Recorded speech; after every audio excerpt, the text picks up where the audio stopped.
এক গ্রামে বাস করত সহজ সরল এক কৃষক, যার নাম ছিল হামিদ আলী। একদিন সে তার জমিতে কাজ করছে।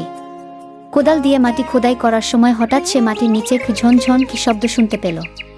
কৌতূহলী হয়ে আলী মাটি খুঁড়তে শুরু করলো এবং একসময় একটি পিতলের পাত্র খুঁজে পেল। পাত্রটি খুলে সে দেখল তার ভেতরে অনেকগুলো সোনার মুদ্রা। আলী আনন্দে আত্মহারা হয়ে সোনার মুদ্রাগুলো বাড়িতে নিয়ে গেল। তার স্ত্রী যখন জিজ্ঞেস করল, তখন আলী বলল, এই দেখো, মাটির নিচ থেকে কিডা বাইর হইছে, কাউরে কইস না, নইলে কেলাঙ্কারি হইয়া যাইবগা। কিন্তু আলীর স্ত্রীর পেটে কথা বেশিক্ষণ থাকে না। সে কিছুক্ষণ পরেই তার এক প্রতিবেশীকে বলল, কাউরে কইস না বোন, আমার স্বামী জমিতে সোনার মুদ্রা ভর্তি কলসি পাইছে, কেউ যেন না জানে। সে প্রতিবেশী আবার অন্য একজনকে বলল, এই জানো, আলী নাকি জমিতে সোনার কলসি পাইছে, অনেকগুলো সোনা, তুমি আবার কাউরে বইল না। এভাবে খবরটি ধীরে ধীরে পুরো গ্রামে ছড়িয়ে পড়ল।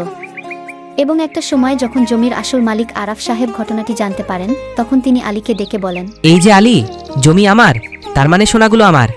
আমার জিনিস আমায় ফিরিয়ে দাও, নয়তো ভালো হবে না বলে দিলাম। এই সব কথা আবার কিডায় কইল? বিশ্বাস করেন জমিদার সাহেব, আমি জমিতে কিছুই পাই নাই। তখন আরাফ সাহেব গ্রামের রাজার কাছে বিচার দেন। রাজা আলীকে ডেকে পাঠান এবং সোনার মুদ্রাগুলো ফেরত দিতে বললেন। আলী, তুমি আরাফ সাহেবের স্বর্ণ মুদ্রা ওনাকে ফেরত দাও। মহারাজ, আমি কিচ্ছু পাই নাই, আমি গরিব মানুষ, জমিতে কাম করতেছিলাম, কোনো কিছুই পাই নাই জমিতে। তাহলে আলী তোমার বউ কেন সবাইকে বলে বেড়াচ্ছে? শুনুন মহারাজ, আমার গিন্নির কথা বিশ্বাস করেন না, ও তো পাগল, এলোমেলো কথা বয়। ঠিক আছে আলী, তোমাকে 3 দিন সময় দিলাম, তুমি প্রমাণ করো তোমার বউ পাগল। সময় পেয়ে আলী দোকান থেকে কিছু রুটি নিয়ে আসে আর একটা খরগোশ নিয়ে আসে। তারপর তার বুকে বলে, দেখো দেখো, রাইতে বৃষ্টিতে কতগুলো রুটি পড়ছে, আমি আবার বড়শিতে খরগোশ ধরছি, এটা কিন্তু আবার কাউরে কইতে যাইও না। তখন আবারও আলীর বউ সব তার প্রতিবেশীর সাথে শেয়ার করে, আর একইভাবে তা পুরো গ্রামের সবার কাছে ছড়িয়ে পড়ে।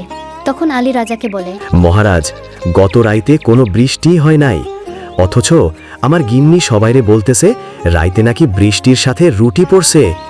আর বড়শিতে কি কখনো খরগোশ উঠে মহারাজ? সব শুনে রাজা বললেন, আসলেই তো, আলীর বউ তো সত্যিই পাগল। আরাফ সাহাব, আপনি এখন যেতে পারেন। তারপর সব সোনা আলীর হয়ে যায়।